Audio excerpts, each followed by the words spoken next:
అందరం ఒకటే అనే ఒక గొప్ప మెసేజ్ ఇస్తూ ఒక క్రిస్టియన్ స్కూల్లో చదువుకున్న ఒక బిడ్డగా, మళ్ళీ ఒక ముస్లిం కుటుంబం నుండి వచ్చిన ఇంకో బిడ్డ, అలా అందరినీ కలిపితే మనం మానవులం అన్నట్టు.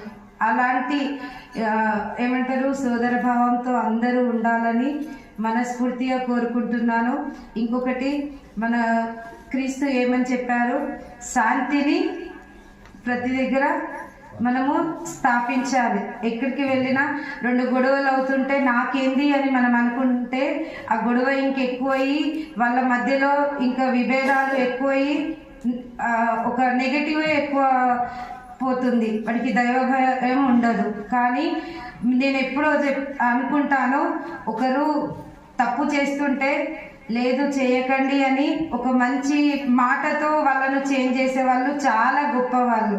ఒక గొడవ అవుతుంటే ఆ